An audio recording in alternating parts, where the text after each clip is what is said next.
a lot of people often ask me about reliability when I do car reviews, and I oftentimes hesitate to answer because a lot of factors influence reliability. It's not just about the brand or which country it's from.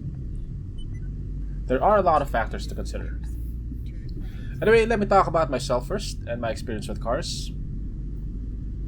I'm Jay Walker. I'm in my 30s and I've owned over 200 cars. Now, let me tell you how that happened. My first car was a hand-me-down from my father.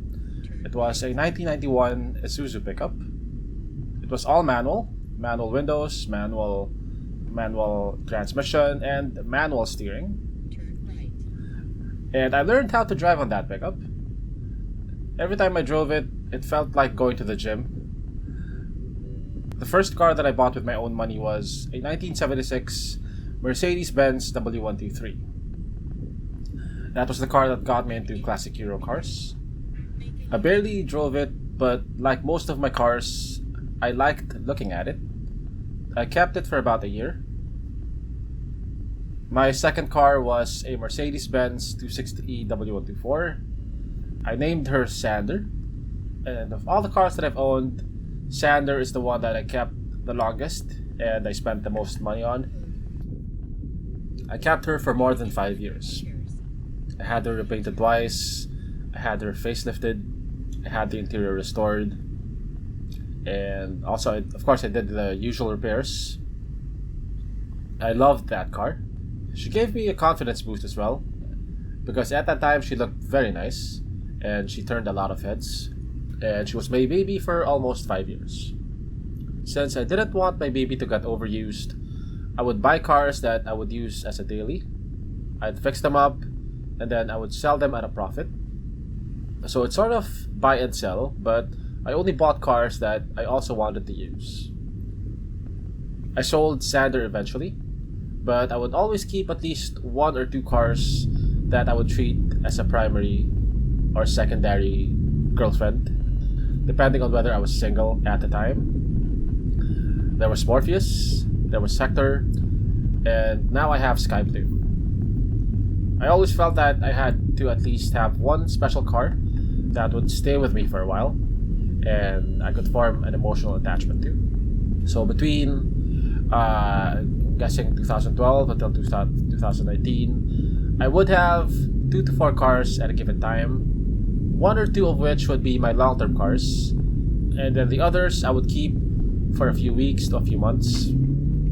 I remember when I was really young, I liked the 5th Gen Accords and the 5th Gen Galant, so I bought quite a few of those. And then I got into Civics, Altises, Everests, etc. I've had cars from different years. I've had 4-year-old cars, to cars that were older than me. And because of owning so many cars, I also got to familiarize myself with a lot of common issues on most cars. I've seen a lot of issues, not just from the cars that I bought, but also those that I checked out but didn't buy. Anyway, enough about my history with cars. Let's talk about reliability. First off, a lot of people put a lot of weight on the country of origin of a car. Like they say, if it's from Japan, it's reliable. If it's from the US, it is less reliable, etc.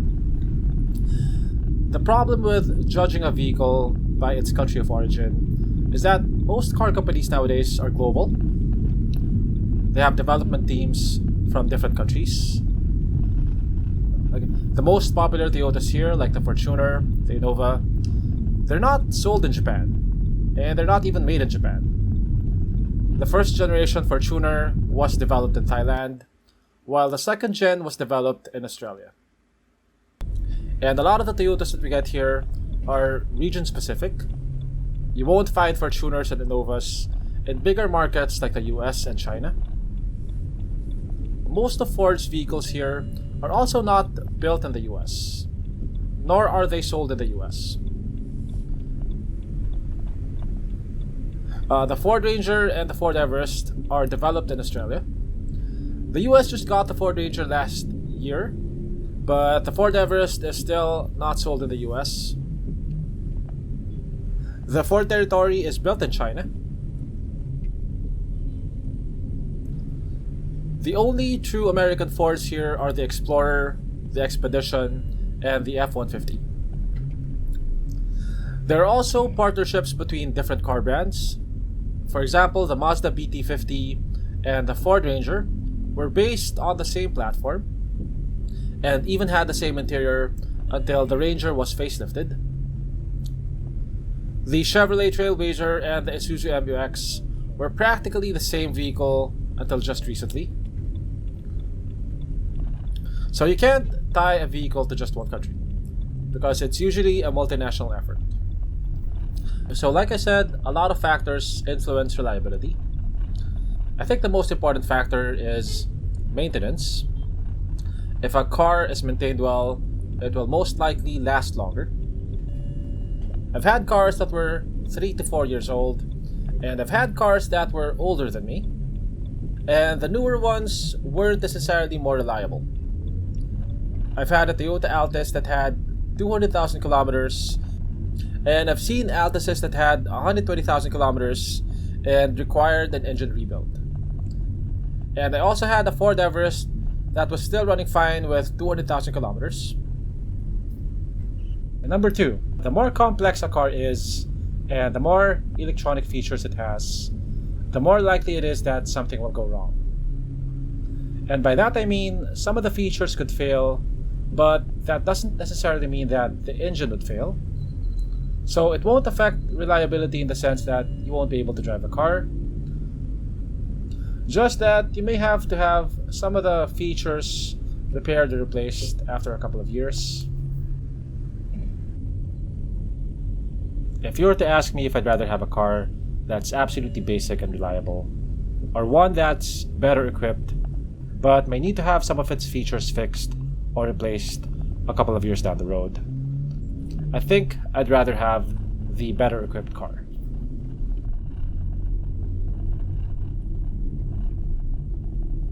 Another factor is how often a manufacturer changes major parts like engines. Toyota, for example, tends to reuse a lot of parts from generation to generation. Toyota currently has one diesel engine in 2 different displacements on all of their current diesels. They also tend to use their engines for a long time. The KD engine, for example, was in almost all of their mid-sized diesel SUVs and pickups from 2000 until 2015. That's 15 years. On one hand, you could say that using the same mechanicals for such a long time limits innovation. On the other hand, the engine underwent 15 years of real-world testing, and parts for it should be quite plentiful. In 2015, they replaced the KD engine with a GD engine, which can now be found in almost all diesel Toyotas in the Philippines, like the Fortuner, the Innova, the Hilux, and the Hi-Ace. Time will tell if this engine will be as reliable as the KD, but so far it's about the same age as most diesel engines in the market right now. Now, I'm not saying that newer engines are less reliable, but you have less data on a new engine, so you have less basis to say whether it's reliable or unreliable. Number 4, luck. Sometimes, even if a car is reliable for most people, you just get a bad unit. And sometimes, even if a car is unreliable to most people, you get a good unit. And that's something that you probably won't be able to predict. The problem with basing reliability just on the badge itself is that manufacturers have reliable units and they have less reliable units. For example, I've owned a lot of Civic FDs, and from experience, I know that the earlier models are very prone to developing power steering issues. They also required a specific power steering fluid from Honda, which was quite expensive. Isuzu is a brand known for reliability, but they also had bad engines. For example, the notorious 4JX1, which most mechanics are very familiar with. They were notorious for developing injector issues, which required very expensive repairs. Now, those are older vehicles, but there are also known issues with modern vehicles. For example, the Toyota Rush, which had an issue where its airbags would deploy if you drove over a deep pothole. That was the subject of a recall. The Expander also had a known issue with the fuel pump, which could suddenly stop working. And that was also the subject of a recall. Now, it's not a bad thing to look at the badge to gauge reliability. For example, Toyota does have a good record, but it shouldn't be your sole basis. I'd rather focus on more measurable aspects of ownership, like warranty, number of dealerships near my area, how a particular dealership treats its customers. I would also check online groups for the specific car that I'm thinking of buying to see what kind of issues owners are having. If reliability is absolutely important to you, it's not a bad thing to look at the badge, but also do your own research. Just because a car is made by a certain brand that's known for reliability doesn't guarantee that the car will be reliable 100%. If it's going to be your second car, or if you know a lot about cars, I would suggest that you buy the car that you want and don't pay attention so much to the badge. If it's a well-established brand and it's got decent warranty, I think you're safe.